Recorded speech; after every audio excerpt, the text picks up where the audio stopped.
Channel वाले सबूत मांगते हैं।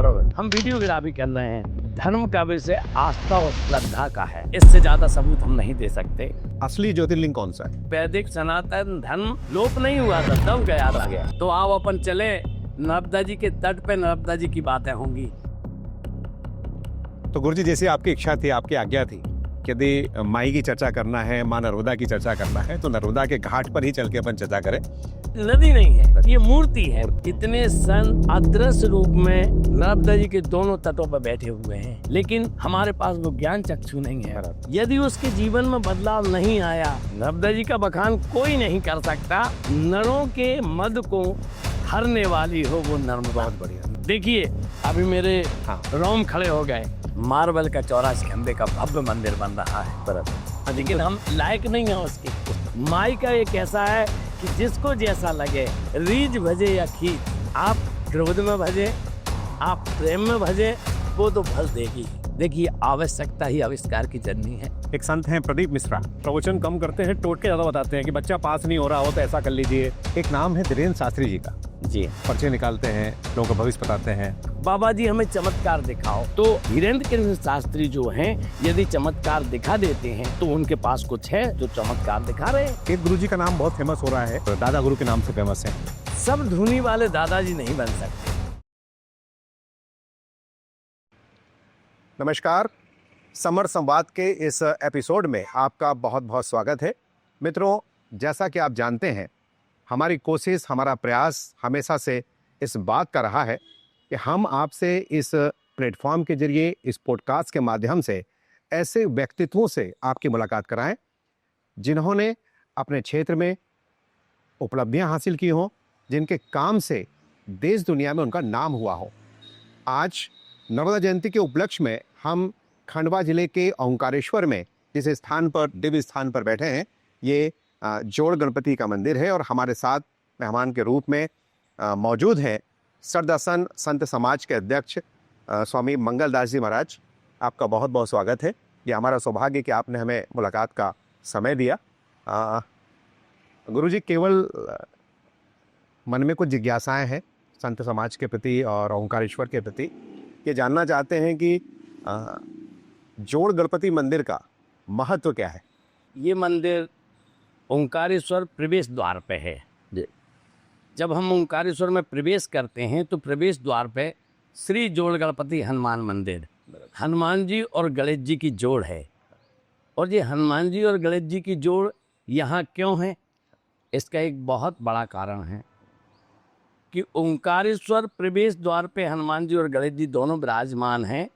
ये हमें संकेत देते हैं कि ओंकार महाराज की जब हमें कृपा पाना है, ओंकार महाराज के दर्शन पाना है, तो हम और आप अपनी बुद्धि और बल का प्रयोग ना करें। बहुत बढ़िया।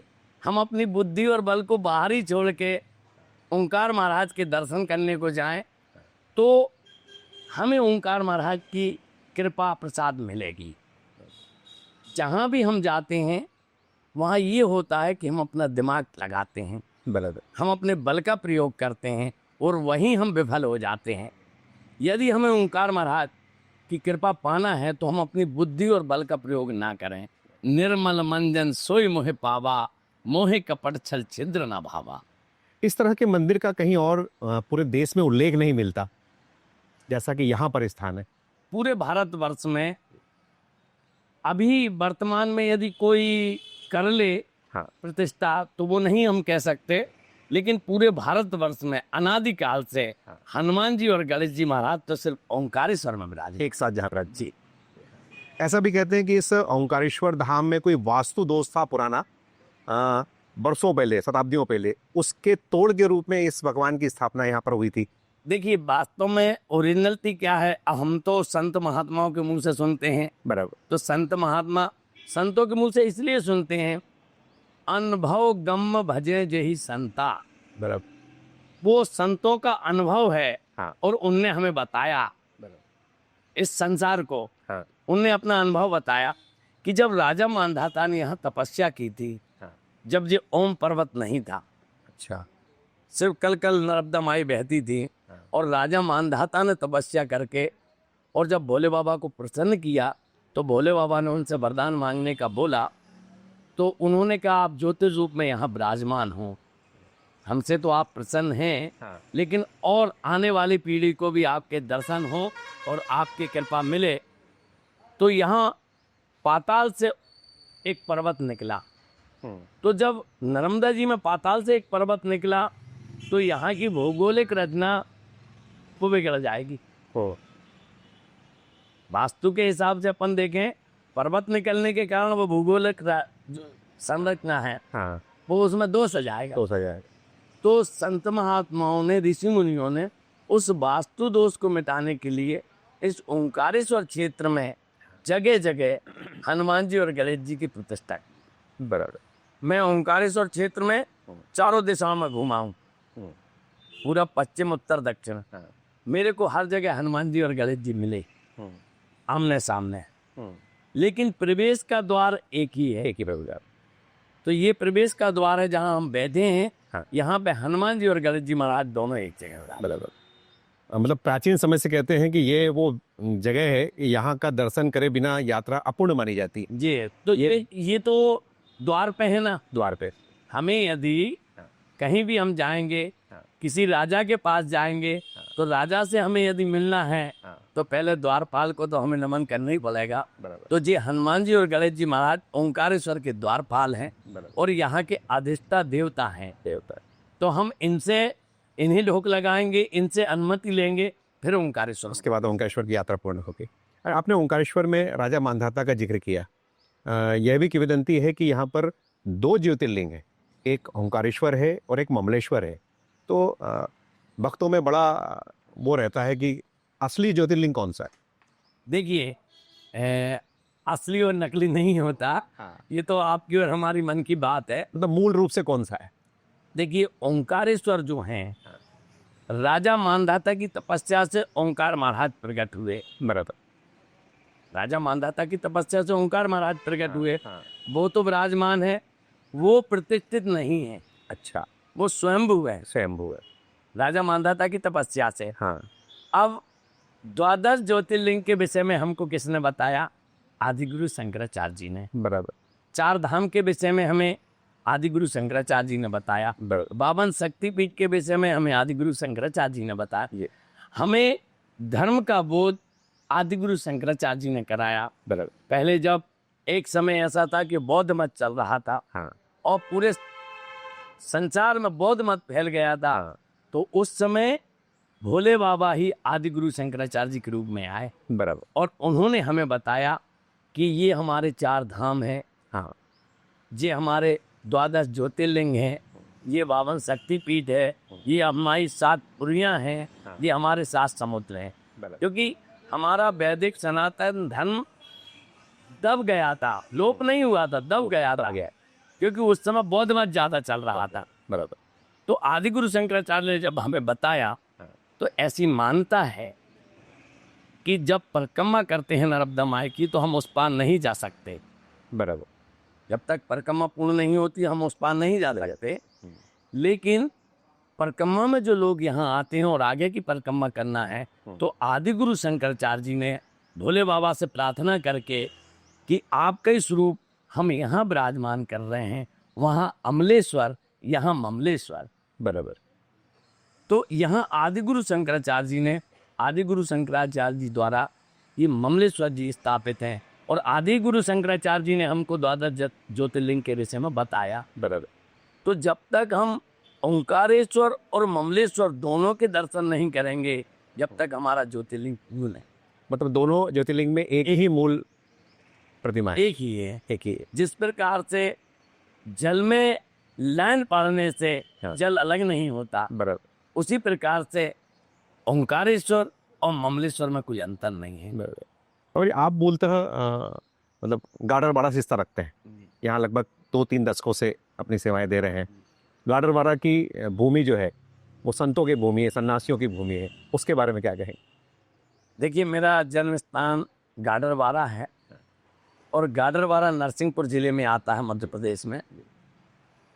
तो हमने तो हमारे पिताजी से और हमारे पिताजी ने उनके पिताजी से जो संतों के विषय में सुना कि गाडरवारा क्षेत्र सिद्धों की भूमि है। बराबर। वहाँ अनेकों सिद्ध हुए हैं, जैसे दादाजी धूनी वाले, बराबर। महर्षि महेश योगी, आचार्य रजनीश, हाँ और पास में ही स्वामी स्वरूपानंद जी हुए हैं। हाँ, शंकराचार्य शंकराचार्य जी 2 पीठों के पीठाधीश्वर थे। तो वो जो नरसिंहपुर जिला है वो सिद्धों का क्षेत्र है। बराबर। और एक चीज और मैं विशेष आपको बोलना चाहूँगा हाँ कि देखिए कि दूसरे प्रदेश में हम जाते हैं, हाँ। या दूसरे जिलों में जाते हैं, हाँ। तो वहाँ संतों को महाराज जी, गुरु जी, बाबा जी, गुरुदेव कहा जाता गुरुदेव हाँ। ऐसा कहा जाता है। हाँ। लेकिन नरसिंहपुर जिले में हाँ। हमारे यहाँ जो भी संत आते हैं वो संत की उम्र कुछ भी हो, बराबर। लेकिन हमारे यहाँ उन्हें दादाजी कहने की परंपरा है। अच्छा। हमारे यहाँ सभी संतों को दादाजी कहा जाता है। जी। उसी कड़ी में आप देखें कि दादाजी धूनी वाले बराबर। वो साईंखेड़ा में विराजमान थे, हाँ। और वहीं से सभी लोग इनको दादाजी कहते थे। उनके नाम केशवानंद जी महाराज कोई नहीं बोल। नाम हमारे यहाँ लेने की परंपरा नहीं है। बराबर। वहाँ कभी भी किसी संत का नाम नहीं लिया जाता। पिताजी के पिताजी, बराबर, मतलब दादाजी, इतना सम्मान। इतना सम्मान देते हैं कि वहाँ हमारे यहाँ संतों का नाम नहीं लिया जाता, सिर्फ ये संबोधन किया जाता है, जैसे साईंखेड़ा वाले दादाजी, हाँ। बापौली वाले दादाजी, ब्रह्मांड घाट वाले दादाजी।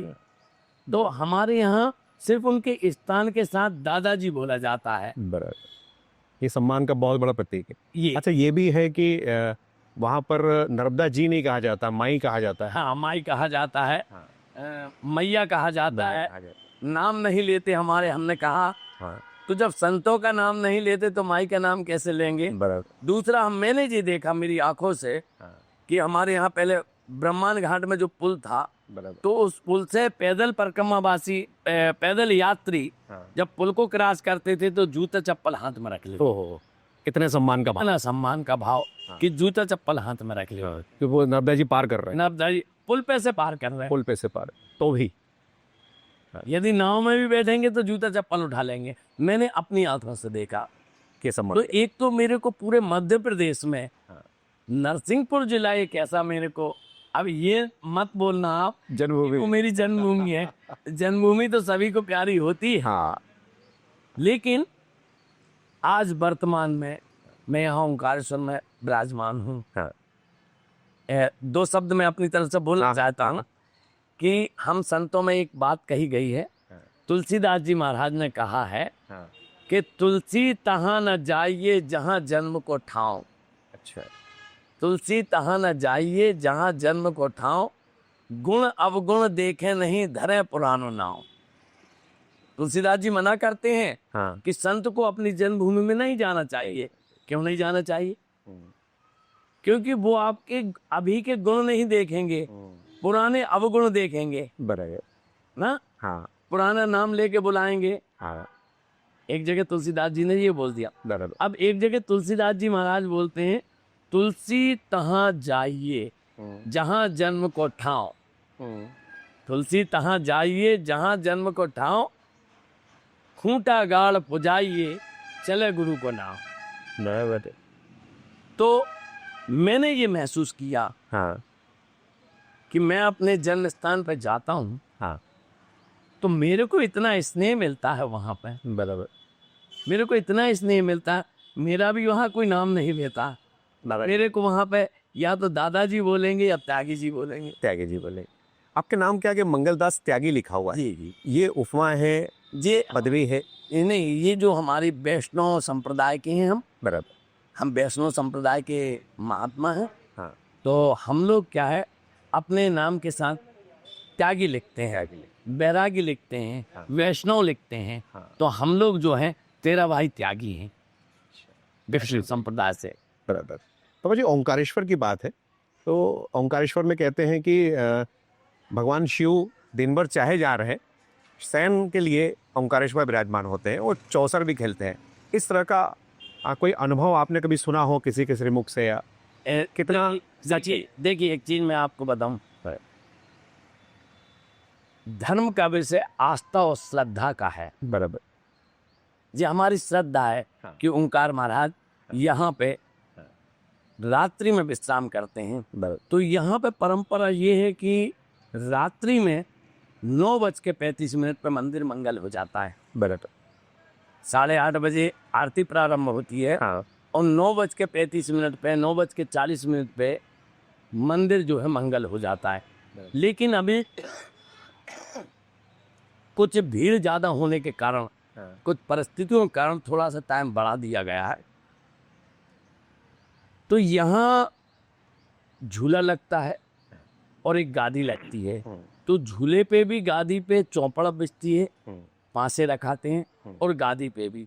तो यहाँ भोले बाबा और माता पार्वती रात्रि में विश्राम करते हैं और चौपड़ खेलते हैं। बराबर। ये तो श्रद्धा की विषय हो गया। हाँ। लेकिन आप लोग हाँ। चैनल वाले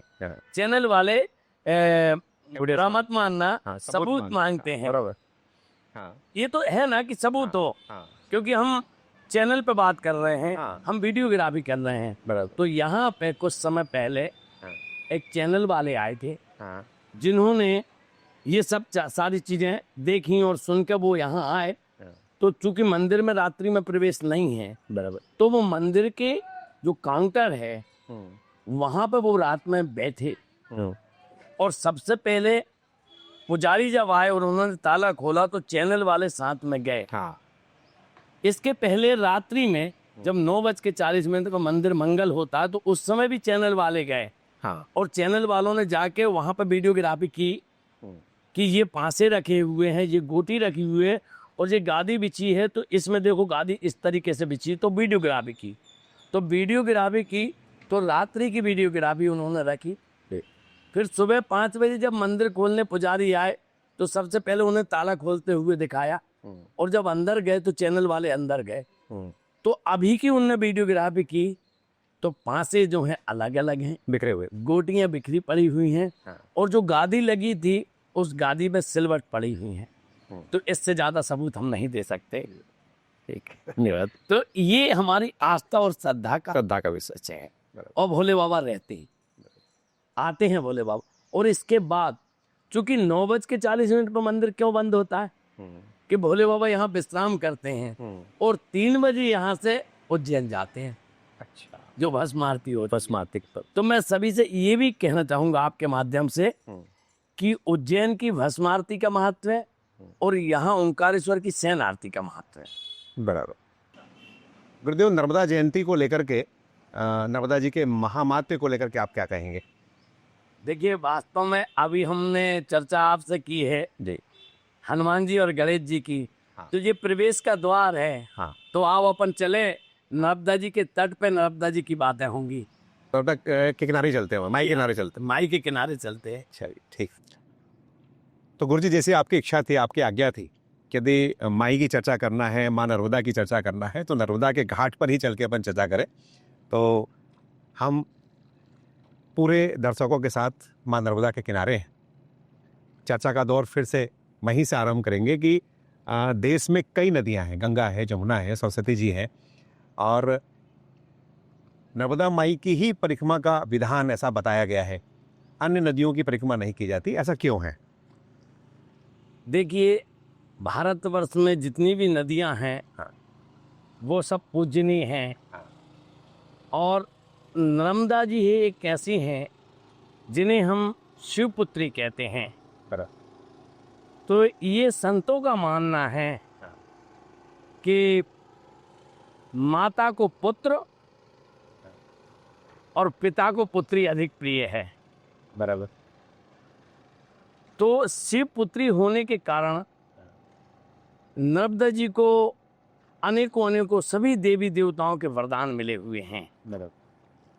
और पूर्व से लेकर पश्चिम की तरफ नर्मदा जी बहती हैं। हाँ।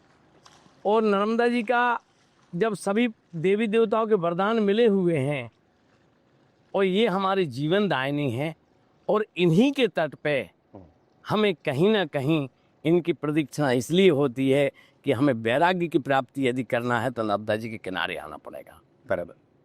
सारे देवी देवताओं ने इनको वरदान दिए हैं और वरदान के कारण और शिवपुत्री होने के कारण हमारे यहाँ भारतवर्ष में कन्याओं का ज़्यादा महत्व है।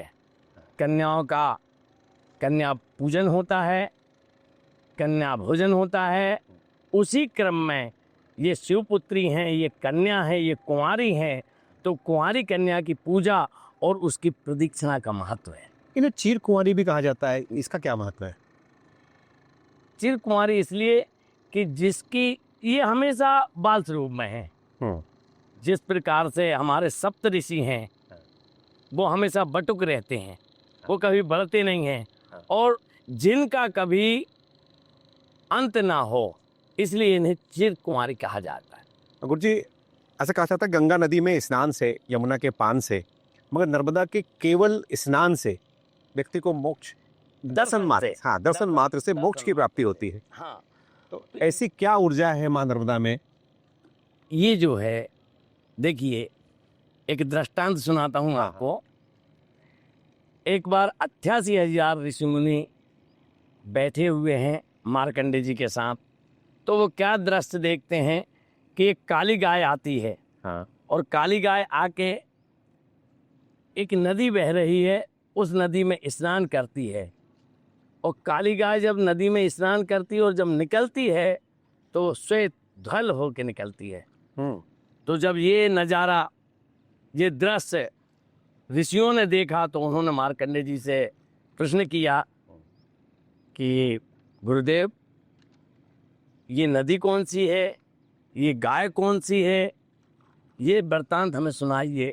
तो मार्कंडे जी बोलते हैं कि हे ऋषियों, ये काली गाय जो आ रही है ये गंगा है। ये लोग गंगा जी में स्नान करते हैं और अपने पाप छोड़ के जाते हैं, इस कारण से गंगा जी काली हो जाती हैं। तो गंगा ने गाय का रूप बनाया।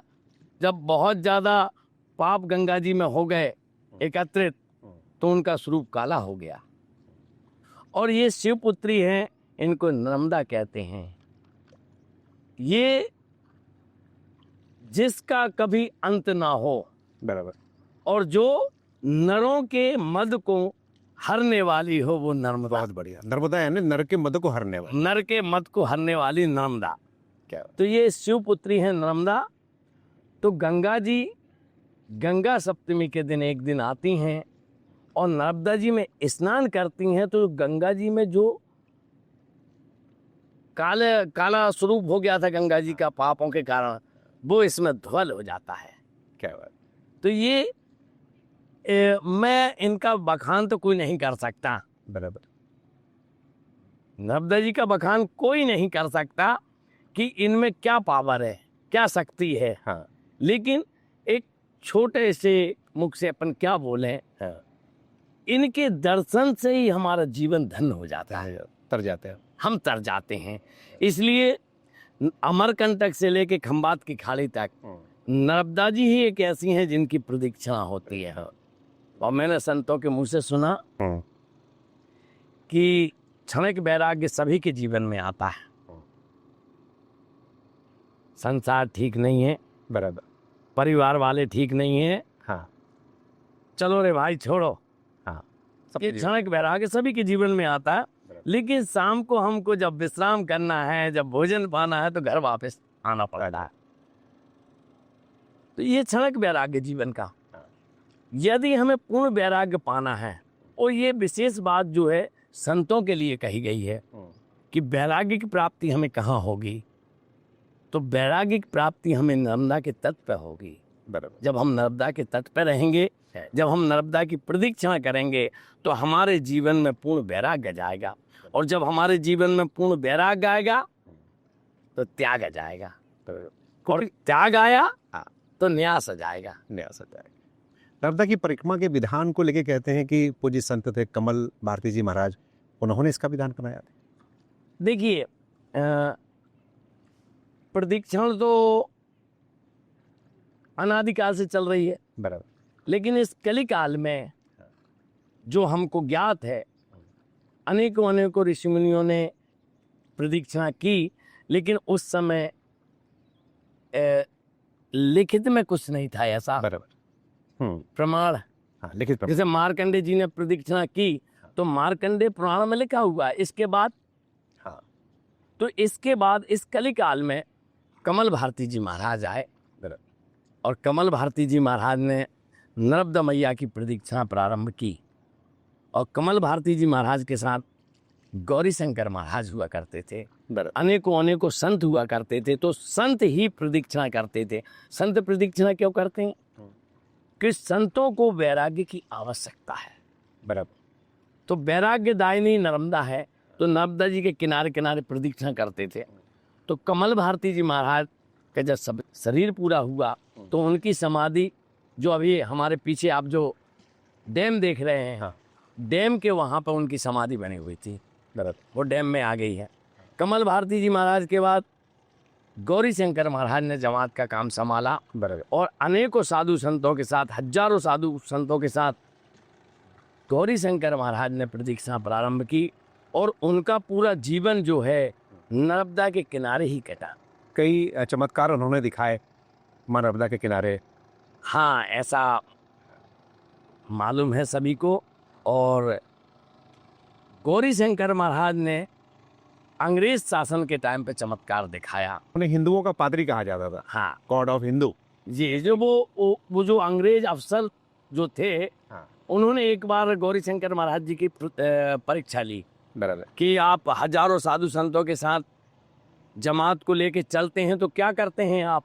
इनको इतना अच्छा अच्छा भोजन कराते हैं, तो आप ये कहाँ से लाते? कहीं डाका डालते हैं, चोरी करते हैं? तो उन्होंने कहा नहीं, हमको तो माँ देती है। तो उसने गौरी शंकर महाराज जी की परीक्षा ली कि तुमको माँ देती है तो हमको भी दिलवाओ। बराबर। चलो, तो पहली बार गौरी शंकर महाराज नाव में विराजमान हुए, माता जी से क्षमा मांगा कि माँ, इनके कारण मैं आज नाव में बैठ रहा हूँ। कभी गौरी शंकर महाराज ने नर्मदा जी में पैर नहीं रखा। क्यों? ये कुंवारी कन्या है। अच्छा। ऐसा मानना है कि हम कन्या को पूजते हैं। बराबर। तो कन्या को जब हम पूजते हैं तो हम उस पे पैर नहीं रख सकते। फिर स्नान कैसे करेंगे? स्नान वो बाहर जल बुला के करते थे। गौरी शंकर महाराज जी एक ऐसे थे जो नर्मदा जी का जल बाहर बुला के स्नान करते थे। कभी नदी नहीं होती? नदी में, अभी नर्मदा जी में नहीं उतरे हो वो आप। तो अब उन्होंने जब अंग्रेज नहीं माना तो वो नाव में बैठे और नाव में बैठ के जब नर्मदा जी में गए और हाथ डाले नर्मदा जी में और सोने की असरमियाँ निकाल के दी, तो अभी भी अंग्रेज को विश्वास नहीं हो रहा। कह लगे बाबा आपने है ना, यहाँ कम जल है, आपने पहले से डाल दिया होगा। बराबर। वहाँ चलो जहाँ ज़्यादा गहराई है। तो नाव वहाँ गई, वहाँ भी गौरी शंकर महाराज ने हाथ डाले, सोने की असरमियाँ निकाल के। बहुत बड़ी। जब उसको विश्वास हुआ तो उसने अपना कैप जो है गौरी शंकर महाराज के चरणों में रखा और उनसे माफ़ी मांगी। और उसने तामपत्र लिख के दिया कि ये सिद्ध महात्मा हैं, इनकी जमात को कहीं रोका ना जाए। बराबर। और उसी परंपरा में दादा दुनी वाले भी आते हैं। अब गौरी शंकर महाराज के बाद गौरी शंकर महाराज जी की जमात जब चलती थी, तो थोड़ा सा दृष्टांत मैं आपको सुनाना चाहूँगा कि गौरी शंकर महाराज की जमात में हजारों साधु संत हैं और उन्हीं हजारों साधु संत में एक 15-16 साल का युवा साथ में लग गया महाराज जी के। और महाराज जी के साथ में वो युवा चला जा रहा है, कोई उसको जानता नहीं है कि वो युवा कौन है। और चलते चलते एक दिन भंडारी ने कहा कि रसोई का काम आप संभालें। बराबर। तो वो वहाँ, अभी हमको नहीं मालूम कि वो युवा कौन है, रसोई का काम संभाल रहा है। रसोई का काम संभाला तो देखा तो बैठे हैं, ना चूल्हा चेतन किया, ना कोई सामग्री बुलाई। कोई पूछता था भैया भोजन, इशारा कर देते थे। जब समय हो गया भोग का, उन्होंने बड़े बड़े तपेले में, बड़े बड़े कढ़ाई में कपड़ा ढकवा दिए और बस हाथ डाल के उसमें से मालपुए, गुलाब जामुन, 56 प्रकार का भोजन निकाल लिया। सब आश्चर्यचकित हो गए और सबने भोजन पाया, बड़ा स्वादिष्ट भोजन। दादाजी ने पूछा गौरी शंकर महाराज ने, आज की रसोई किसने सिद्ध की? बताया कि एक बालक है, ना चूल्हा चेतन किया, ना कोई कुछ किया, और हाथ डालते हैं और 56 प्रकार का भोजन ला देते हैं। वाह! तो जब गौरी शंकर महाराज के सामने उस युवा को लाया गया तो गौरी शंकर महाराज ने देखा और गौरी शंकर महाराज के शब्द थे आ गए। मतलब वो जानते थे? वो जानते थे, वो स्वयं भोले बाबा के अवतार दादाजी केशवानंद जी थे। दादाजी देखिए अभी मेरे हाँ रोम खड़े हो गए। बराबर। ये दृष्टि ऐसा है कि दादाजी धुनी वाले जिनको हम आज जानते हैं, बराबर। वही 15 वर्ष का युवक, उससे गौरी शंकर महाराज बोल रहे आ गए। चलो अब आज से रसोई और पूजा का काम आप सब करें। आप जमात में चलने लगे और रसोई और पूजा का कार्य देखने लगे। तो एक दिन माँ से गुस्सा हो गए कि तू माँ है, मैं ही पूजा करता हूँ, मैं ही रसोई बनाता हूँ और तू देखती है। तो माँ आ गई, तब दबैया तरब द मैया आ गई, केशवानंद लाओ तुम्हारा भोजन बनवा ले। क्या बात। तो माता जी दादाजी के साथ भोजन बनवाती थी। कुछ अज्ञानी साथ में थे। उन्होंने गौरी शंकर महाराज से कहा कि महाराज जी, क्योंकि केशवानंद दादाजी उस समय युवा थे, तो उन्होंने कहा कि कोई माई इनके यहाँ है। वो नहीं जानते थे कि वो माई कौन है। हाँ। तो दादाजी ने कहा चलो चलते हैं। जाके देखा तो माई अदृश्य हो गई। माई अदृश्य हुई तो केशवानंद जी के शरीर पे जो अचला था वो अचला गिर गया। आप दिगंबर हो गए और पागलों जैसा स्वरूप बन गया। क्यों माई को देखा, क्यों माई को देखा, और माई को बस एक ही चीज, माई को देखा और गाली बकने लगे। जब से दादाजी दिगंबर हो गए। इसके बाद जमात आगे बढ़ी। फिर दादाजी गौरी शंकर महाराज ने कहा साईंखेड़ा में कि अब यहाँ लीला करो। बराबर। तो काफ़ी समय तक धुनी वाले दादाजी केशवानंद जी महाराज साईंखेड़ा में विराजमान रहे। बराबर। और साईंखेड़ा में रहते हुए अनेकों लीलाएं की। और ऐसा बताया गया है कि दादाजी ने कई बार समाधि ले ली। हाँ, कई बार समाधि ले ली और कई बार प्रकट हो गए। एक बार होशंगाबाद में कुएं में, एक बार नरसिंहपुर में गुरु पूर्णिमा के समय भी एक वृत्तांत था। बहुत अनेकों लीलाएं की। और अनेकों लीलाएं करते हुए जब दादाजी घूमते गए और यहाँ खेड़ी घाट आए, खेड़ी घाट में भी विराजमान हुए। और खेड़ी घाट में विराजमान होने के बाद खंडवा गए। तो आपकी जानकारी के लिए बता दूं, खंडवा में दादाजी 4 दिन रुके। बराबर। सिर्फ 4 दिन? 4 दिन। और वो भी उस माई को प्रणाम है, पार्वती माई। हाँ, पार्वती माई जो है उनको भी हम प्रणाम करते हैं कि उन्होंने खंडवा में दादाजी को रोक लिया था। बराबर। एक दिन दादाजी रुके, दूसरे दिन जाने लगे तो पार्वती बाई आ गई कि दादाजी कल भंडारा है, भंडारा पाके निकलना। बराबर। दादाजी भंडारे के लिए रुक गए। हाँ। दादाजी भंडारे के लिए रुके। फिर पार्वती माई कहने लगी कि दादाजी एक दिन और रुक जाओ। तो दादाजी के शब्द थे कि मौली रुकेंगे तो रुक जाएंगे। अच्छा। तो ये दादाजी की लीला है। लीला। 1930 में दादाजी ने खंडवा में समाधि ली, जो वर्तमान में खंडवा में स्थित है। और वहाँ पे आने वाले समय में मार्बल का 84 खंबे का भव्य मंदिर बन रहा है। बराबर। तो ये दादाजी की लीला है। तो गुरुजी, कमल भारती जी को देखें, गौरी शंकर महाराज की जमात को देखें, दादाजी महाराज को देखें या छोटे दादाजी महाराज जी, इन सब ने माँ नर्मदा के किनारे ही अपनी लीलाएं दिखाई, विचरण किया। ऐसा क्यों? देखिए, ये क्षेत्र जो है, हाँ, ये क्षेत्र सिद्धों का क्षेत्र है। बराबर। मार्कंडे ऋषि जब प्रदीक्षा करके आए यहीं ओंकारेश्वर में, और ओंकारेश्वर में प्रदीक्षा करके आए और उन्होंने माताजी से प्रार्थना की कि माताजी मैं आपके तट पे बैठ के जब तप करना चाहता हूँ। तो माताजी ने कहा कर लो। तो मार्कंडे ऋषि माताजी से पूछते कि कहाँ करूँ? यहाँ तो कमंडल से कमंडल सटे हुए हैं, घुटने से घुटने लगे हुए हैं, इतने संत अदृश्य रूप में नर्मदा जी के दोनों तटों पर बैठे हुए हैं आज भी। लेकिन हमको, हमारे पास वो ज्ञान चक्षु नहीं है जिनसे हम उनके दर्शन कर सके। परमात्मा ने हमको मध्यम दृष्टि दी है। परमात्मा ने हमें सूक्ष्म दृष्टि नहीं दी और दिव्य दृष्टि नहीं दी, हमें मध्यम दृष्टि दी है। जो हमें सामने दिख रहा है वही दिखेगा। यदि हमें दिव्य दृष्टि दे देते तो हम बम्बई और दिल्ली देखते कि वहाँ क्या हो रहा है। लेकिन हम लायक नहीं हैं उसके लायक। तो यहाँ पे आज भी इतने अदृश्य रूप में संत बैठे हैं जिनके कमंडल से कमंडल सटे हुए हैं। तो माता जी ने अपनी गोद में मार्कंडेय ऋषि को बिठाला और वो स्थान आज भी यहाँ हमारे पीछे जो दिख रहा है, वो गेट दिख रहा है सामने, जी, वो मार्कंडेय शिला है।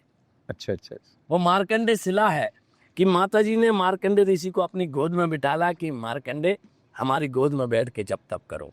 ये मार्कंडेय शिला है, यहाँ पर मार्कंडेय जी ने नर्मदा जी की गोद में बैठ के तप। इस पुण्य स्थान पे हम आप गुरुदेव, आपने हजारों परिक्रमा वासियों को देखा होगा, चाहे वो अमरकंटक से अपनी यात्रा आरंभ करें नर्मदा जी की या ओंकारेश्वर से करें।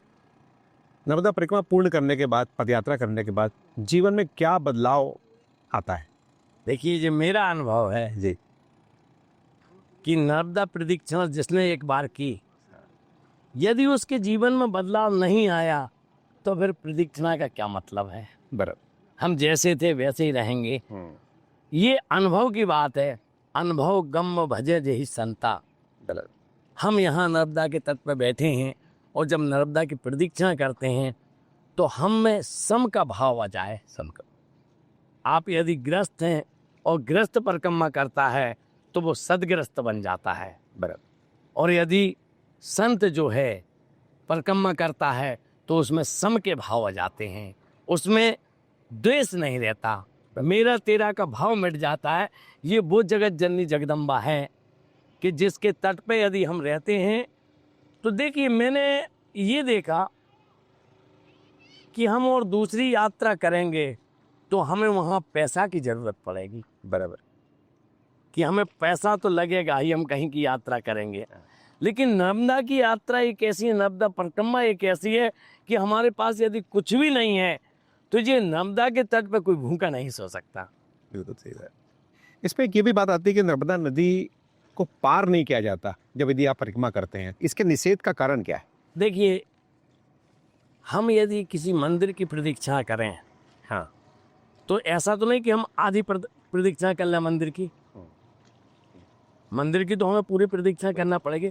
और ये महज नदी नहीं है, हाँ, ये मेरा भाव है। हाँ, ये 1750 किलोमीटर लंबी और 10 किलोमीटर चौड़ी, हाँ, ये जगत जननी जगदम्बा की मूर्ति है। बहुत बड़ी। ये नदी नहीं है, ये मूर्ति है। बराबर, ये जागृत मूर्ति है। तो हमको इसकी प्रदक्षिणा करना है। तो प्रदक्षिणा जब हम करते हैं तो बाहर से करते हैं। बराबर, प्रदक्षिणा इनके सीने पे पैर रख के तो नहीं कर सकते ना, है ना, इसलिए निषेध। तो परिक्रमा तो पूर्ण होगी। जैसे शिवलिंग की प्रदक्षिणा आदि होती है। बराबर, ये जगत जननी जगदम्बा है, हाँ, इसकी प्रदक्षिणा हम पूरी करेंगे तो इनको लांघेंगे नहीं, लांघना निषेध है। कुल मिला के यही भाव है। ये पुराने समय में जो परिक्रमा वासी होते थे वो माधुकारिया भिक्षावृत्ति करके करते ताकि उनके अहंकार का भाव खत्म हो। आज का दौर ये है कि लोग बड़ी बड़ी गाड़ियों के साथ, लाव लश्कर के साथ, भंडारों के साथ करते हैं। क्या ऐसा लग रहा है कि मूल तप का जो भाव है? देखिए, मैं इसमें एक चीज़ बोलूँगा जी, कि समय के साथ, हाँ, पहले जब दादाजी प्रदक्षिणा करते थे, हाँ, तो गृहस्थ लोग परिक्रमा नहीं करते थे। वो गृहस्थ परिक्रमा करते थे जो घर से बिल्कुल सारे कार्यों को निपटा के, हाँ, और जो व्रत हो जाते थे वो ही साधु संतों के साथ चलते थे। आज हम देखते हैं कुछ वर्षों से, हाँ, कि धर्म के प्रति रुचि तो बढ़ी है।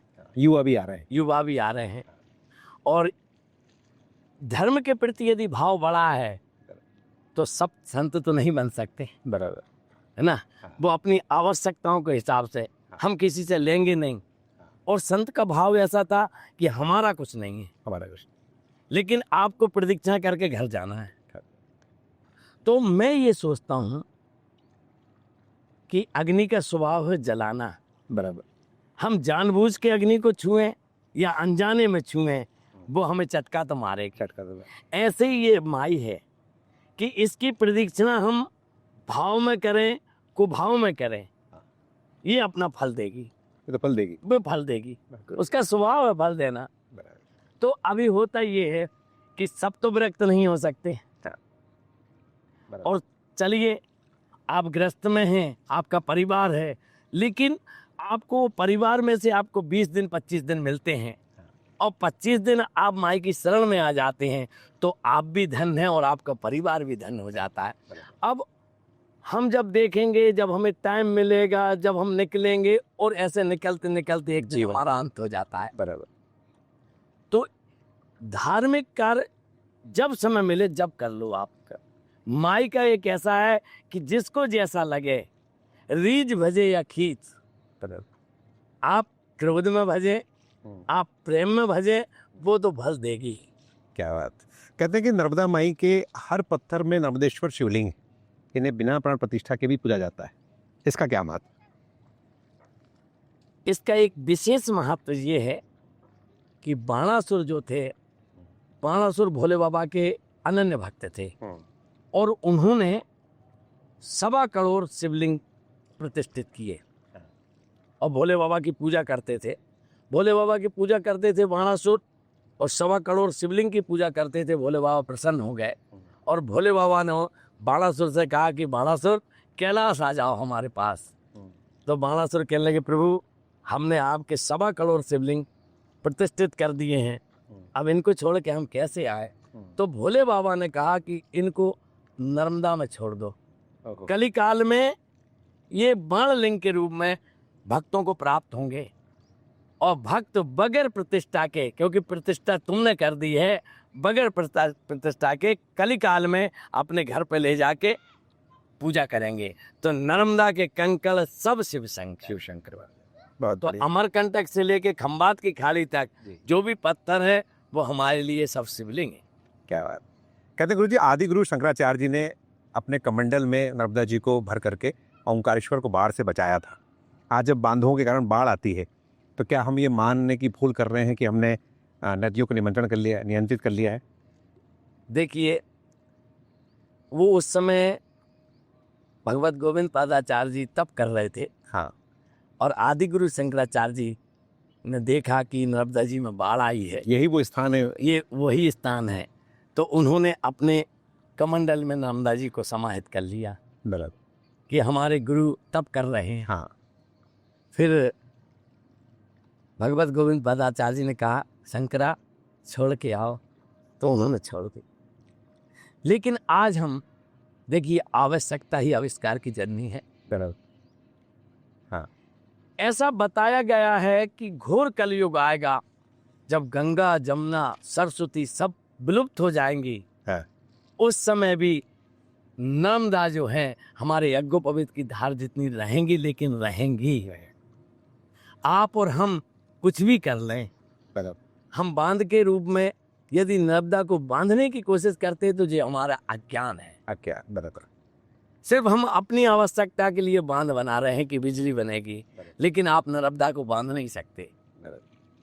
कहते हैं कि ओंकारेश्वर में जो नीचे हैं कई गुप्त गुफाएं हैं जहाँ पे गोविंद पाद भी रहे, और ऐसा भी कहा जाता है कि कुछ गुफाएं तो यहाँ से उज्जैन तक जाती थी। ऐसा कोई अनुभव? या देखिए, ये हमारे साइड में जो पर्वत दिख रहा है जी, जो ओमाकार का पर्वत है, बराबर, इस ओमाकार के पर्वत को बेडोन मणि पर्वत कहा जाता था। सर्प के ऊपर जो मणियां रहती हैं, उस मणियों का पर्वत था जी। बराबर। और इसमें अनेकों साधु संत गुफाओं में ध्यान मग्न बैठे हुए हैं। लेकिन अभी ये कलिकाल है, समय बदलता है, वो सब अदृश्य रूप में है। हाँ। लेकिन अभी भी आप जो ओंकारेश्वर ज्योतिर्लिंग है, उसके नीचे आप भगवत गोविंद पादाचार्य जी की जो गुफा है, उसको वर्तमान में महाकाली की गुफा भी कहा जाता है। हाँ। उसको आप देखेंगे तो अभी वर्तमान में जाके आप देखेंगे तो उसमें गुफा में से नर्मदा जी जाने के लिए सीढ़ी लगी हुई है, एक मंदिर जाने के लिए सीढ़ी लगी हुई है और एक उज्जैन जाने के लिए सीढ़ी लगी हुई है। लेकिन वो धीरे धीरे सब अदृश्य हो गई हैं, बराबर, लेकिन अभी भी प्रत्यक्ष में दिखती है। सीढ़ियाँ तो है। हाँ, क्या बात। केरल से पैदल चल के बालक शंकर ओंकारेश्वर आए थे, जो आगे जाके शंकराचार्य हुए, और यहीं से उन्होंने अद्वैतवाद सब एक है का ज्ञान दुनिया को दिया था। आज जब सरकार यहाँ पर एकात्म धाम बना रही है, क्या लगता है आपको कंक्रीट की मूर्तियां बनाने से वो ज्ञान वापस आ जाएगा? नहीं, वो ज्ञान कंक्रीट की मूर्तियों से तो नहीं आएगा। हाँ। लेकिन ये मेरा अनुभव है। हाँ। कि स्थान देवताभ्यो नमः, स्थान का महत्व होता है। तो ये वो स्थान है। क्या कारण है कि केरल से हाँ। एक 7 वर्ष का बालक जिसको 5 वर्ष यहाँ आने में लग जाते हैं, आदि गुरु शंकराचार्य जी 12 वर्ष में यहाँ आ पाए थे। अभी हम वर्तमान में ये देखें कि शिक्षा के माध्यम, शिक्षा की बात करें तो केरल सबसे आगे है। बिल्कुल सही। भौतिक शिक्षा के माध्यम, बहुत ही शिक्षा। लेकिन आध्यात्मिक शिक्षा की बात करें तो आध्यात्मिक शिक्षा का केंद्र तो ओंकारेश्वर है। क्या बात कि ओंकारेश्वर वो भूमि है, हाँ, जहाँ पे आदिगुरु शंकराचार्य जी 12 वर्ष की उम्र में आए और उनके गुरुदेव भगवत गोविंद पादाचार्य जी यहाँ विराजमान थे और उनके गुरुदेव गौड़ पादाचार्य जी भी यहाँ विराजमान थे। ओहो।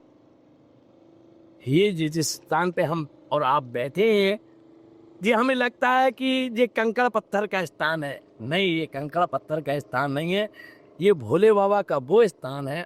मैं एक आपके चैनल के माध्यम से एक चीज और कहना चाहूँगा कि शब्द ब्रह्म हम जिसको कहते हैं, हाँ। उस शब्द ब्रह्म की उत्पत्ति यही ओंकारेश्वर में हुई। ये जो पर्वत दिख रहा है, ये वो ओम आकार का पर्वत है जिसको हम शब्द ब्रह्म कहते हैं। गुरुजी, आप संत परंपरा से हैं।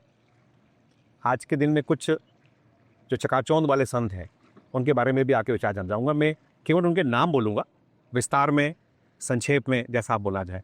एक संत हैं प्रदीप मिश्रा, उनके बारे में क्या कहते हैं? देखिए, प्रदीप मिश्रा जी जो हैं कथावाचक हैं और बढ़िया कथावाचक हैं। और आज हम प्रदीप मिश्रा जी को भी धन्यवाद देना चाहते हैं कि जो शिवालय वर्षों से बंद पड़े हुए थे, आज वो शिवालय में दीपक प्रज्वलित हैं, उन पर बेलपत्र चल रहे हैं, उन पर फूल चढ़ रहे हैं। तो उन्होंने, प्रदीप मिश्रा जी ने घर घर में शिव जी की पूजा अर्चना पहुंचा दी है। पर गुरुजी, वो अधिकांश समय प्रवचन कम करते हैं, टोटके ज़्यादा बताते हैं कि बच्चा पास नहीं हो रहा हो तो ऐसा कर लीजिए। देखिए, हमारा धर्म जो है श्रद्धा और आस्था का है।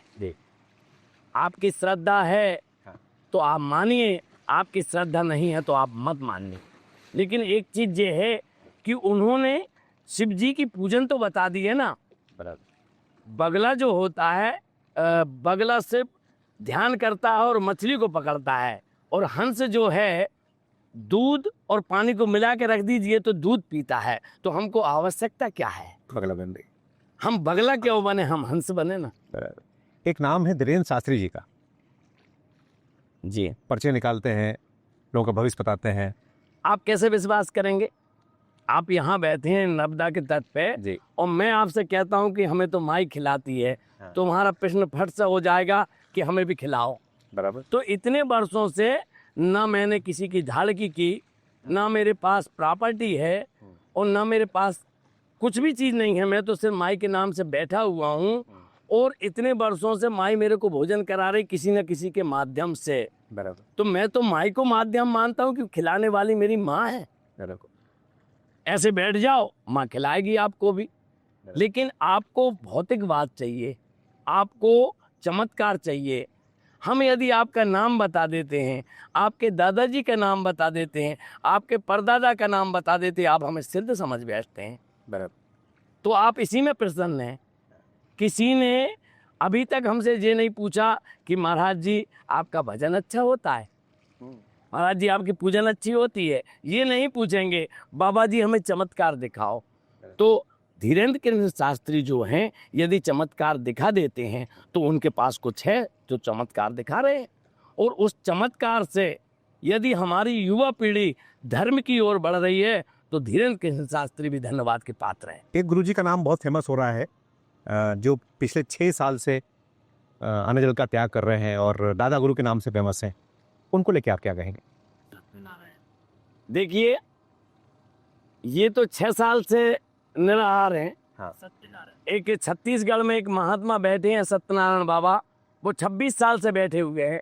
उनने अपनी जीभ काट के भोले बाबा पे चढ़ा दी और ना वो एक जगह से हटते नहीं हैं, लेकिन उनका प्रचार प्रसार नहीं हो रहा। एक बाबा 82 वर्ष की उम्र में शांत हुए हैं, प्रहलाद जानी। उन्होंने भी 13 वर्ष की उम्र के बाद कुछ खाया पिया नहीं था, उन पे भी शोध। तो हमारे यहाँ तो अनेकों संत हैं, लेकिन अभी जो 6 वर्ष से भैया जी सरकार, पहले जी भैया जी सरकार हुआ करते थे, अब दादा गुरु भगवान हो गए हैं। तो मैं इस चैनल के माध्यम से ये बताना चाहता हूँ कि अभी उनकी प्रदीक्षा चल रही नर्मदा मैया की। अभी हमने कुछ दिन पहले सरदर्शन संत मंडल ने एक मीटिंग ली थी और मीटिंग में ये संवाद भी हमारा हुआ है सभी से कि जब भैया जी सरकार यहाँ पे जल चढ़ाने आएंगे भोले बाबा को, उनकी प्रतीक्षा पूर्ण होगी, तो उस समय सरदर्शन संत मंडल भैया जी सरकार से संवाद जरूर करेगा। हम भी जानना चाहेंगे कि ये किस संप्रदाय के हैं, किस परंपरा के हैं और इनका ध्येय क्या है, क्योंकि भूखे रहना ध्येय नहीं। हमने ये सुना है कि धरा धेनु नर्मदा पे इनके संरक्षण के लिए जो उपवास कर रहे हैं, लेकिन अभी वर्तमान में हम जब इनके वीडियो देखते हैं तो हमें बड़ा दुख होता है। लोग इतने गलत कमेंट्स करते हैं इनके ऊपर। एक शिवलिंग के ऊपर खड़े होकर भी उनका एक फोटो वायरल हुआ है, कितना सच है? पर ये हमारे लखनगिरी बाबा हैं सूलपानी की झाड़ी में, तो वहाँ पे शिवलिंग पे खड़े हो गए, तो वो भी हमें ज्ञात है। लेकिन हम लोगों ने एक श्रद्धा की बात आती है कि कोई प्रदीक्षा कर रहा है तो अपनी मस्ती में, अपने आनंद में प्रदीक्षा करे, लेकिन जब बात ज़्यादा बढ़ने लगी है और संतों पे कटाक्ष होने लगे हैं, तो हम एक बार सरदर्शन संत मंडल ने ऐसा निर्णय लिया है कि एक बार हम बैठ के इसी गौमुख घाट पे इनसे भैया जी सरकार से एक बार सरदर्शन संत मंडल संवाद जरूर करेगा। कोई भक्त उनके पास आता है उसको लात भी मार देते हैं, ये सब ठीक है संत परंपरा में? नहीं, संत परंपरा में ठीक है, सब धुनी वाले दादाजी नहीं बन सकते। बराबर। हमारे धुनी वाले दादाजी जो स्वयं भोले बाबा के अवतार सिद्ध माने जाते थे, उन्होंने तो एक बार ये भी किया था कि एक माई बच्चा लाई थी तो उसको धुनी में छोड़ दिया था और फिर ऐसे पैर पकड़ के उठा दिया। तो उनकी होड़ कोई नहीं कर सकता। भगवान बनने की चेष्टा नहीं, भगवान तो कोई नहीं बन सकता, क्योंकि भगवान गर्भ में नहीं आते। भय प्रगट कृपाला दीन दयाला कौशल्या हितकारी, भगवान प्रगट होते हैं, भगवान माँ के गर्भ में नहीं आते। ईश्वर अंश जीव अविनाशी, हम ईश्वर के अंश हैं, ईश्वर नहीं। तो ईश्वर बनने की चेष्टा ना करें। बहुत बहुत धन्यवाद गुरुजी, आपने हमसे बेबागी से बहुत सारी चर्चाएं करी और भक्तों को लाभान्वित हुए। तो ये था हमारा विशेष एपिसोड नर्मदा जयंती को लेकर के, जिसमें हमने न केवल ओंकारेश्वर में जोड़ गणपति मंदिर पर महंत मंगलदास जी से आपकी मुलाकात कराई, नर्मदा जयंती को लेकर विस्तार से हमने माई नर्मदा के महत्व को समझा, ओंकारेश्वर को महत्व को समझा, ममलेश्वर और ओंकारेश्वर का जो मानधाता का शिवलिंग है, ज्योतिर्लिंग है, इस पर विस्तार से चर्चा की। आपको हमारा यह कार्यक्रम कैसा लगा हमें अवश्य बताएं। आने वाले एपिसोड में आप किनको सुनना पसंद करेंगे? यदि आपके पास कोई व्यक्ति विशेष है तो उनका नाम कमेंट बॉक्स में हमें अवश्य बताएं। इस एपिसोड के साथ हमारी यात्रा यहाँ समाप्त होती है।